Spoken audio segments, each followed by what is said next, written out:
바다의 대왕인 고래가 사고를 당했습니다. 상처를 입었어요. 그래서 피를 많이 흘렸습니다. 고래가 죽어가고 있어요. 안타까워서 바다에 있는 모든 물고기들이 이 대왕 고래에게 헌혈을 합니다. 참어도 와서 피를 나눠주고 고등어도 와서 피를 나눠주고 여러 물고기들이 다 대왕 고래에게 피를 수혈을 하고 있어요. 근데 붕어가 껌뻑껌뻑하면서 자기는 수혈을 안 해주는 거예요. 다른 물고기들이 막 째려봅니다. 야, 넌 왜 안 해? 너도 빨리 해. 그때 붕어가 이렇게 말합니다. 사실 나는 붕어가 아닙니다. 나는 붕어빵이에요. 내 안에는 붕어의 피도 없고 붕어도 없습니다. 그러는 거예요. 모양은 붕어지만 붕어가 아니라는 거죠. 여러분, 우리 그리스도인들은 어떻습니까?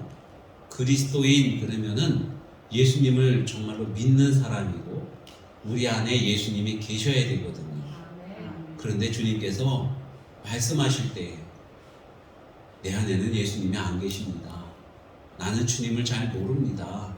주님과 관계가 별로 없어요. 그런데 내 이름은 그리스도인입니다.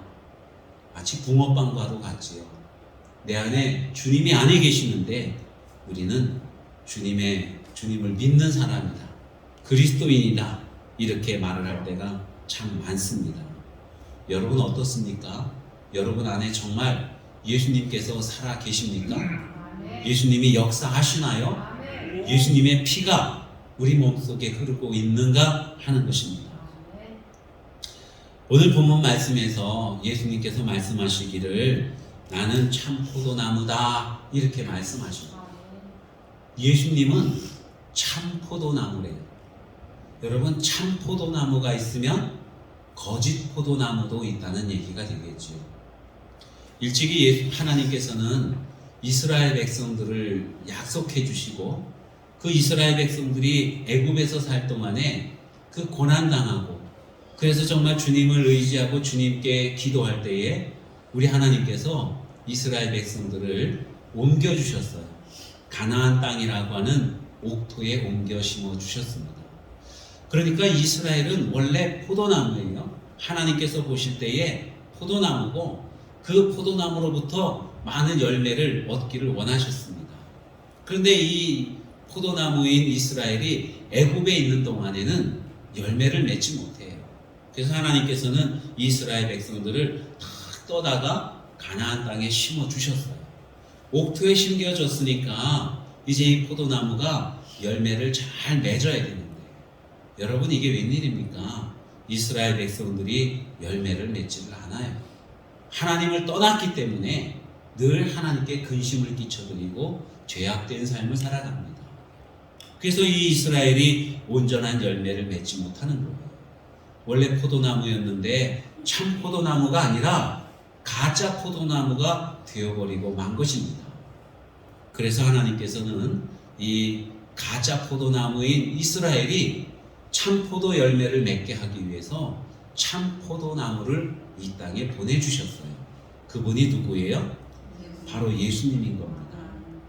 우리가 어디에 있든 무엇을 하든 어떤 모양을 하든지 참 포도나무이신 예수님께 붙어 있으면 열매를 맺는다고 주님이 말씀하고 있습니다.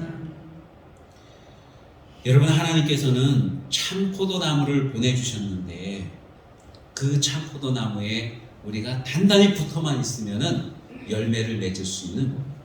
그런데 많은 그리스도인들이 나도 포도나무요 하고 이렇게 말은 하는데 참 포도나무에 붙어있지 아니함으로 말미암아서 열매를 맺지 못할 때가 너무나도 많습니다. 여러분, 포도나무는 어떤 역할을 해야 돼요? 포도 열매를 연글어야 됩니다. 포도나무에서 다른 것은 구하지 않아요. 포도나무는 여러분 목재로, 제목으로 집을 짓는데 어떤 그 제목으로 사용할 수가 없습니다. 우리 잘 알고 있지요? 여러분, 그런가 하면은 포도나무는 그 모양이 아름답질 않아요. 거칠거칠하고 구불구불하고 덩구리고 그렇습니다. 그래서 관상용으로 쓸 수 있지도 않습니다. 그런가 하면은 이 포도나무는요, 뭐 땔감으로 사용하기에도 적합하지가 않고 그 어떤 용도로도 쓸 수 없는 것이 포도나무예요. 오직 포도나무는 열매를 맺어야만 된다고 하는 것입니다. 그래서 이 포도나무가 열매를 제대로 맺지 못하면 농부 되신 아버지께서 찍어서 불에 던져버리겠다 이렇게 말씀해요. 불에 던진다고 해서 땔감으로 사용하느냐? 그게 아니라 그냥 없애버리겠다고 말씀하고 있는 것입니다. 우리 그리스도인들이 어떤 의미예요? 예수님을 믿는 사람들입니다. 하나님께서 원하시는 열매를 우리 모두가 다 맺어야 된다는 거예요. 그런데 여러분 어떻습니까? 정말 하나님께서 기뻐하시는 그러한 열매를 우리가 탐스럽게 주렁주렁 풍성하게 맺고 있는가 하는 것입니다. 나는 그리스도인입니다. 하지만은 열매는 맺기 싫어요. 그러면 여러분 그 사람은 그리스도인이라고 말할 수가 없을 것입니다. 그냥 나는 꽃만 피우고 그냥 나는 향기만 내고 그러한 삶을 살래요? 여러분 성경에는 꽃이라고 하는 단어가 37번 정도가 나온다고 합니다. 꽃에 대해서 많이 말씀하고 있어요. 그런데 열매에 대해서는요 200회 이상을 말씀하고 있어요. 꽃도 좋지만 꽃이 아름답고 향기가 있고 그래서 좋기는 하지만 그보다 더 중요한 것, 하나님께서 더 원하시는 것은 바로 열매라고 말씀하고 있는 것이죠. 성경에 나와 있는 꽃은요 조금은 부정적인 의미를 가지고 있어요. 성경에 보면은 욥기서에 보면은 이렇게 말씀합니다. 그는 꽃과 같이 자라나서 시들며 이렇게 말씀해요. 꽃과 같이 잘 자라났지만은 그러나 시들어 버린다고 하는 거예요. 여러분 꽃은 정말로 아름답게 피지만 시간이 좀 지나면 시들어 버리고 맙니다. 우리 강단에 있는 이 꽃은 꽤 오래됐는데 시들질 않아요. 너무 좋습니다. 하여튼 꽃은 시들게 되어져 있거든요. 자, 그런가 하면은 또한 시편 103편에는 이렇게 말씀합니다. 인생은 그날이 풀과 같으며 그 영화가 들의 꽃과 같도다. 이렇게 말씀해요. 사람이 아무리 영광스러운 일들이 많이 있고 부귀 영화를 누린다 할지라도 영원한 게 아니라는 거예요. 풀과 같이 시들어버리고 꽃과 같이 시들어버리고 떨어져 버리는 것, 그것이 사람의 영화라고 말씀하고 있어요. 야고보서에 보면은 부한 자는 자기의 낮아짐을 자랑할지니 이는 그가 풀의 꽃과 같이 지나감이니라. 일시적으로 지나가는 것이 꽃이 돼요. 그러니까 꽃은 보기에 아름답지만 꽃은 한때 향기를 주지만은 곧 시들어버리게 되고 지나가 버리는 것이다. 그렇게 말씀하고 있습니다. 여러분이 꽃이라고 하는 것은요 일시적이고 순간적이고 말초적인 쾌락을 의미하고 있어요.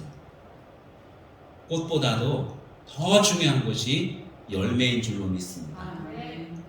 성경에는 열매에 대해서는 궁극적이고 영원한 하나님 나라의 가치를 말씀하고 있습니다. 그래서 정말 복이 있는 사람은 어떤 사람이냐? 철을 따라 열매를 맺는 사람. 그 사람이 복이 있는 사람이라고 시편 2편에서 말씀하고 있어요. 의인의 열매는 생명나무라.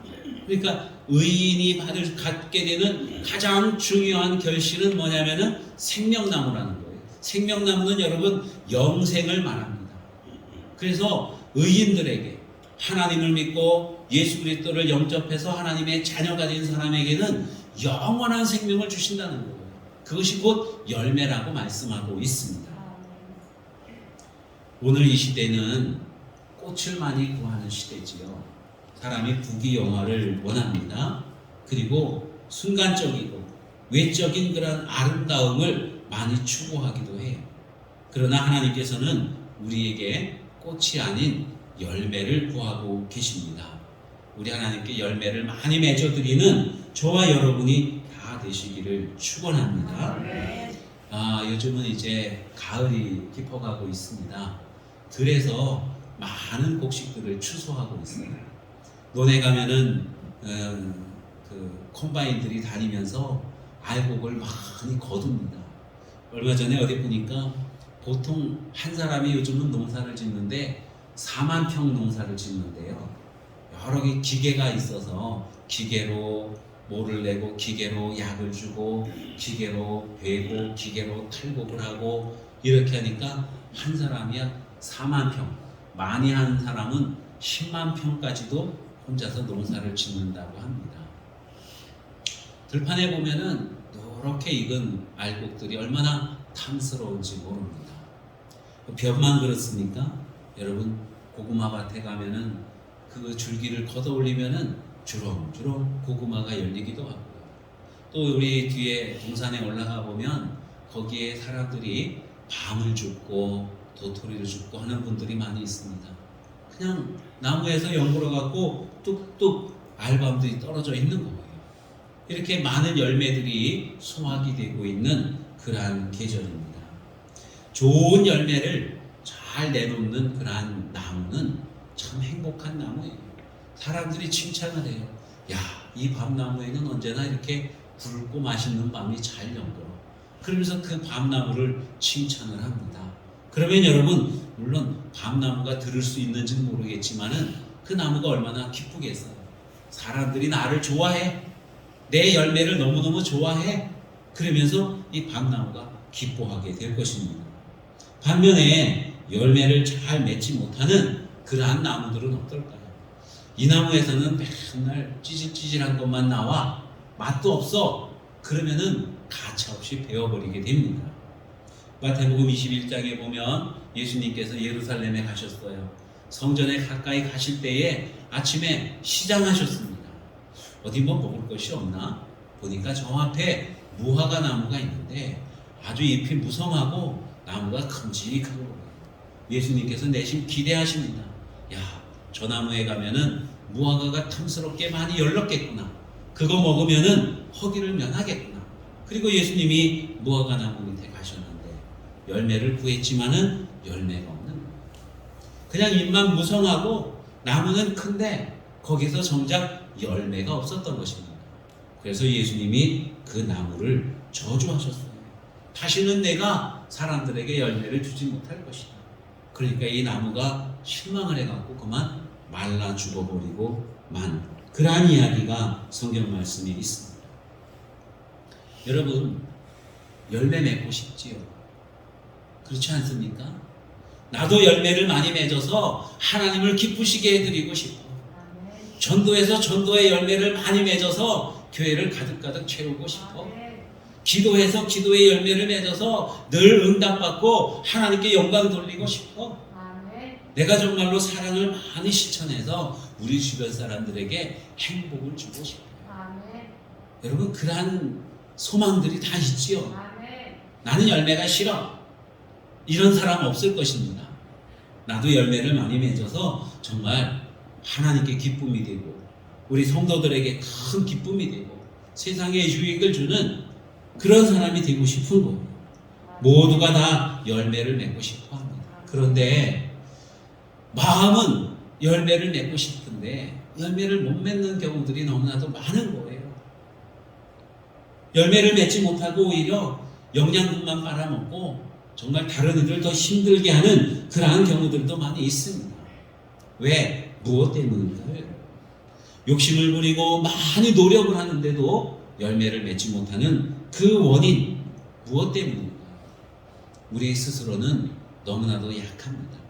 우리 스스로는 죄악된 가운데 있는 거예요.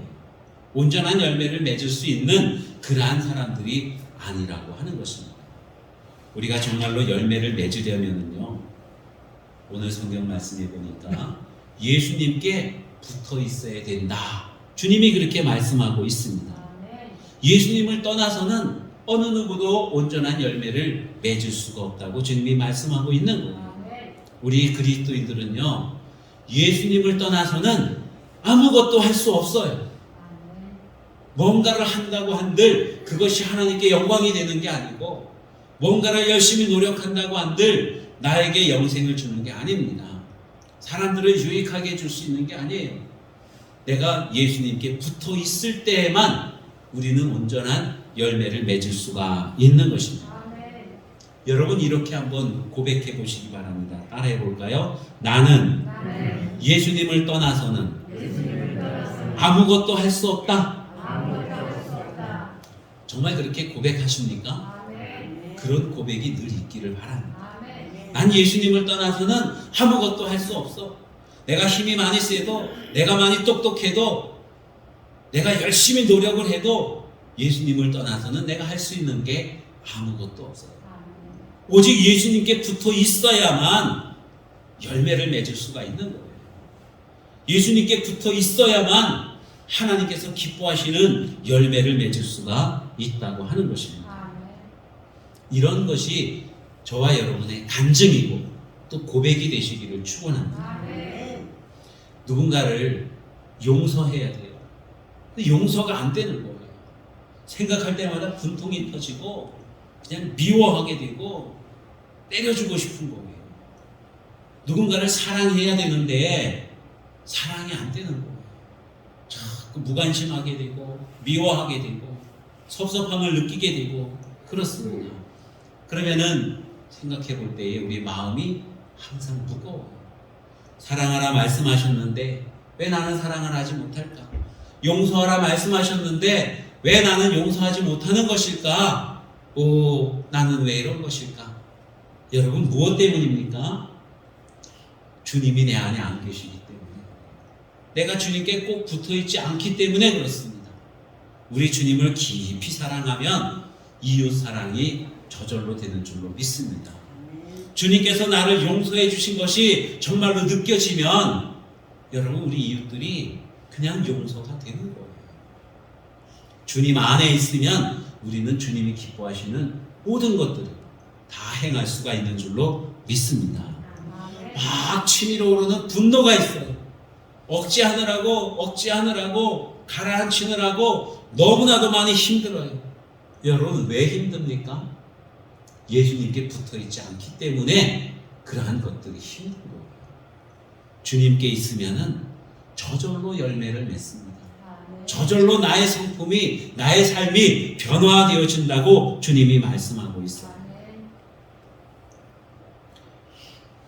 우리 교회 이름이 성실교회지요. 성실이라는 이름은 몇 가지 의미가 있습니다. 제가 기도하면서 하나님께서 성실교회로 해라 그럴 때에 하나님 무슨 의미입니까? 그러니까 하나님께서 제게 밝혀주신 의미들이 있었어요. 첫 번째로는 성령의 열매, 갈라디아서에 나와 있는 성령의 9가지 열매들이 있지 않습니까? 그게 성실이에요. 두 번째로는 뭐냐면은 하나님의 집, 거룩한 집이라는 뜻에서 성실입니다. 또 하나는 우리가 정말 열심을 품고 성실하게 주님을 섬기는 거예요. 그래서 성실이에요. 이렇게 3가지 의미가 우리 교회의 이름에 있습니다. 누가 물어보면 꼭 그렇게 대답을 하세요.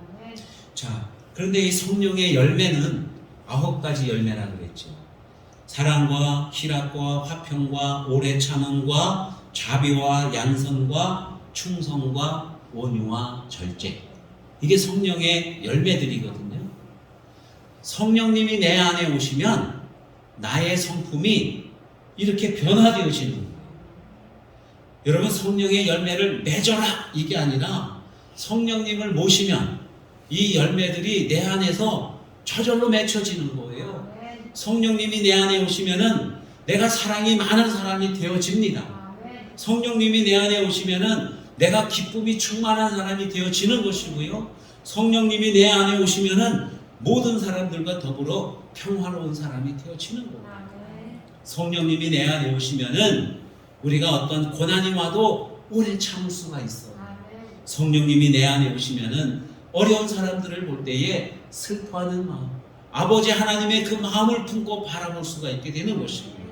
성령님이 내 안에 오시면은 우리가 착한 마음을 품고 착한 행실들을 할 수 있는 겁니다. 성령님이 내 안에 오시면은 믿음이 생기고 아버지 하나님에 대해서 아주 충성할 수가 있게 되는 것입니다. 그리고 성령님이 내 안에 오시면은 우리가 따뜻한 사람이 되고요. 성령님이 내 안에 오시면은 우리가 하지 말아야 될 것, 해야 될 것들을 분명히 구분을 해서 절제하며 행할 수 있는 그러한 사람이 되는 거예요. 억지로 절제하라, 억지로 충성하라, 억지로 사랑하라, 억지로 남들을 불쌍히 여기는 마음을 가져라. 여러분, 그게 억지로 되는 게 아니라는 거예요. 성령님이 내 안에 오시면 저절로 되어지는 것입니다. 영어로 말하면은 do가 아니라 being, 그죠? 되어지는 거예요. 되어지는 거예요. 그런 존재가 되어지는 것입니다. 그래서 성령님이 내 안에 오셔야 돼요. 성령님이 내 안에 오시려면 어떻게 해야 돼요? 예수님을 믿는 것입니다. 누구든지 예수님을 믿으면 하나님께서 성령을 선물로 주신다 그랬어요. 그럼 우리의 삶이 그렇게 변화되어집니다. 열매가 풍성한 그러한 삶이 되어진다고 하는 것이죠. 여러분, 이렇게 성령의 열매는요, 각각 맛이 있어요. 사랑의 맛이 있고, 기쁨의 맛이 있고, 절제의 맛, 충성과 온유와 양선과 자비, 인내, 이런 맛들이 있는 거예요. 사람마다 그 특성을 다 이렇게 나타낼 수가 있습니다. 자, 또 다른 열매가 있어요. 그것은 어떤 열매냐면은 바로 예수님의 열매라고 하는 것입니다. 오늘 본문 설교 제목이 예수나무 예수열매예요. 우리가 예수님에게 꼭 붙어 있으면 예수님과 같은 열매를 맺을 수 있다는 것이죠. 여러분, 예수님은 어떤 열매를 맺으면서 하셨습니까? 성경에 보면은 예수님께서 행하신 모든 일들이 다 열매였어요. 전도하셨어요. 여러분, 전도의 열매를 맺고 싶으시죠? 예수님께 꼭 붙어 있으면 됩니다. 봉사의 열매 있어요. 예수님께서 섬겨주시고 헌신해 주셨습니다. 그러한 열매를 맺고 싶으면 예수님께 꼭 붙어 있으면 된다는 것입니다. 바르게 예배를 드리는 것, 또 기도해서 응답되어지는 것, 여러분, 그거 다 열매거든요. 어떻게 해서 그런 열매를 우리가 맺을 수 있느냐? 다른 게 없습니다. 예수님께 꼭 붙어만 있으면 된다고 우리 주님께서 말씀하고 있어요. 우리가 뭔가를 하려고 많이 노력을 해요. 열매를 맺으려고, 열매를 이루려고 엄청난 노력들을 많이 합니다. 그런데 열매 맺기 위해서 우리가 노력할 거는 없어요. 그냥 예수님께만 붙어 있으면, 성령님이 내게 오시면 여러분, 열매는 저절로 맺혀지는 거라니까요. 나무들이 열매를 맺으려고 막 애씁니까? 그게 아니에요. 그냥 뿌리를 땅에 다 두고 하나님이 주시는 햇빛을 받고 그러고 있으면 열매가 저절로 맺혀지는 거예요. 우리 그리스도인들이 열매를 맺으려면 예수님 안에 거하라, 예수님께 붙어 있으라 주님께서 말씀하십니다. 요한복음 15장 1절에서 10절까지의 말씀에 보면은 예수님께서 내 안에 거하라 이렇게 말씀하시는데 무려 11번을 그렇게 말씀하셔요. 열매를 맺어야 되는데 어떻게 해야 되느냐? 내 안에 거하라. 이게 너무 중요한 거예요. 예수님께서 왜 11번씩이나 그렇게 말씀을 하실까요? 열매 맺기 위해서 가장 중요한 것은 바로 주님 안에 거하는 것이거든요. 주님 안에 거하면 열매를 저절로 맺히게 된다고 하는 것입니다. 너희가 열매를 맺어야 된다, 열매를 맺어라 이렇게 말씀하시는 게 아니라 내 안에 있으면 열매를 맺게 된다고 주님이 말씀하고 있는 거예요. 여러분, 주님 안에 거한다는 게 어떤 의미예요? 주님의 말씀이 늘 우리와 함께하는 것입니다. 주님을 내 안에 모셔드리고 있는 것. 여러분, 주님의 말씀이 늘 우리와 함께한다는 것은 내가 주님 안에 있는 것. 주님이 내 안에도 계셔요. 무엇을 하든지 주님의 마음으로 행하는 것입니다. 그러면 그것은 주님이 내 안에 계시는 것이고, 우리가 주님의 말씀대로 살아가는 것은 내가 주님 안에 있는 거예요. 주님과 우리가 그렇게 깊은 영적인 관계에 있을 때에 우리는 온전한 열매를 맺을 수 있다고 주님이 말씀하고 있습니다. 요즘은 보면은 과일나무들이 있지 않습니까? 과일나무들이요, 그냥 씨 뿌려서 싹이 나와서 바로 과일나무가 되는 예들이 별로 없어요. 이 나무가 자라나지 않습니까? 그럼 그 중간을 뚝 잘라내고 다른 나무 가지를 갖다가 여기다가 접을 붙여요. 그러면은 이 나무가 아주 튼튼하고 좋은 열매를 많이 맺습니다. 여러분, 이 원래 나무는 바로 예수님을 의미하는 거예요. 예수님은 능력이 있으시거든요. 하나님 아버지시거든요. 그래서 모든 것들에 대한 어떤 그 힘이 있으신 거예요. 반면에 우리는 뭐예요? 우리는 가지예요. 여러분, 각 사람마다 나름대로의 특성들이 있어요. 성품들이 있어요. 우리 전승현 집사님은 찬양을 아주 잘하시고, 그리고 또 하나님을 막 섬기고자 하고, 많은 사람들에게 찬양으로 은혜를 끼치려고 하는 그러한 그 어떤 특성이 있지 않습니까? 또 어떤 분들은 반주를 하시기도 하고, 또 맛있는 음식을 만드는 분들도 있고, 또 이렇게 컴퓨터를 다루면서 미디어를 하기도 하고, 이게 우리 각 사람의 특성이고 열매거든요. 근데 이 모든 것들을 정말 아주 탐스럽게 잘 맺으려면 예수님께 붙어 있어야 된다. 예수님께서 주시는 힘으로 그 에너지를 공급받아서 주님께서 우리에게 특성으로 명하신 그러한 열매들을 잘 맺을 수 있다고 주님이 말씀하고 있는 것입니다. 여러분, 그래서 내 안에 거하라. 우리 주님과 딱 붙어 있어야 된다는 거예요. 이 붙어 있어야 된다고, 내 안에 거하라고 할 때 여러분, 이러한 그 모습이 상상이 되어집니다. 아까도 이제 접붙이는 그 모습을 말씀을 드렸는데, 원래 나무가 있어요. 또 자랍니다. 그러면 그 가지에다가 상처를 좀 내요. 그리고 껍데기를, 나무 껍질을 살짝 벌립니다. 그리고 거기에다가 이제 접붙이고자 하는 그 가지 있지 않습니까? 그것을 갖다가 싹 집어넣어요. 그리고는 거기를 막 동여맵니다. 옛날에는 셀로판지 같은 그 비닐 비슷한 걸로다가 바람이 안 통하게, 수분이 날아가지 않게 잘 동여맸어요.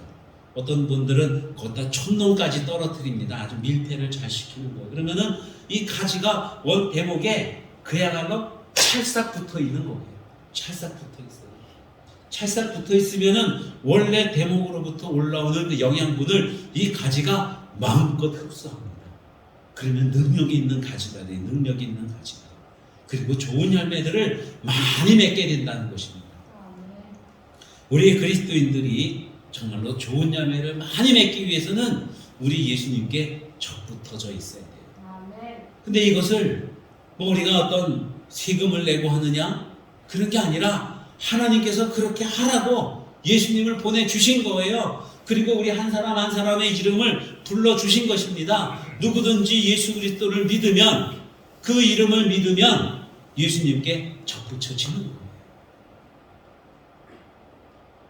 하나님의 은혜 가운데서 하나님이 주시는 영향을 얻어서 좋은 열매를 많이 맺으시기를 바랍니다. 우리들이 보면은 내가 신앙생활을 10년을 했어요. 20년을 했어요. 30년을 했어요. 나는 모태신앙이에요. 수십 년을 했어요. 여러분, 그렇게 어떤 보면은 내 믿음의 연조를 자랑할 수도 있습니다. 근데 정말로 우리가 자랑해야 되는 것은 내가 얼마만큼 오랫동안 예수님을 믿었느냐가 아니라 내가 지금 어떤 열매를 맺으면서 살고 있는가. 여러분, 우리가 정말 자랑할 수 있는 것은요, 꽃이 아니라 열매라는 거예요. 하나님께서 우리에게 받으시는 것은 바로 열매라는 것입니다. 무성한 잎이 아니에요. 꽃이 아닙니다. 바로 열매라는 거예요. 그 열매가 어떻게 나타나야 될까요? 가정에서 우리 자녀들에게 이러한 믿음의 열매를 먹여야 됩니다. 과연 우리 자녀들이 나의 신앙생활, 나의 이 믿는 모습을 보고 내게서 이 열매들을 따먹고 있는가? 어때요, 여러분? 그렇습니까? 우리 부모님은 수십 년 동안 예수님을 믿었는데 도대체가 열매가 없어. 본받을 게 없고 따먹을 게 없어. 그러면 여러분, 큰일입니다. 그래요, 안 그래요? 우리 이웃들이, 우리 친구들이, 우리 가정에서 어디서든지 다른 사람들이 나를 볼 때 내게로부터 열매를 얻어갈 수가 있어야 된다. 열매. 그래야 전도가 이루어지고 하나님 앞에 영광이 돌려지는 것이고 우리 자녀들이 온전한 믿음으로 믿음의 배를 이을 수가 있게 되는 것입니다. 아멘. 내가 열매를 맺지 못하면은 하나님이 서운해하시고 우리 이웃 사람들은 영적으로 갈급해지고 굶주리게 된다는 거예요. 열매를 맺으실 수 있기를 축원합니다. 아멘. 그러기 위해서는 어떻게 해야 돼요? 예수님께 꼭 붙어 있어야 돼요. 아멘. 예수님이 내 안에 계시고 아멘. 내가 예수님 안에 있을 때 아멘. 우리는 풍성한 열매를 맺을 수 있습니다. 아멘. 우리 주변 사람들이 나로부터 그 열매로 배불리게 되는 거예요. 기도하겠습니다. 하나님 아버지, 우리는 원래 열매가 없는 쓸모없는 가지였지만 우리에게서 좋은 열매를 맺게 하기 위해서 참 포도나무이신 예수님을 보내주시고 예수님께 딱 접붙여 주셨습니다. 이제는 우리가 예수나무가 되었습니다. 예수 열매를 맺게 하여 주시옵소서. 아멘. 그 열매로 하나님께 영광을 돌리고 그 열매로 우리 주변 많은 사람들을 영적으로 배불릴 수 있는 저희들이 되게 하여 주시옵소서. 아멘. 예수님께 꼭 붙어 있는 저희들이 되게 하옵소서. 예수님 이름으로 기도하옵나이다.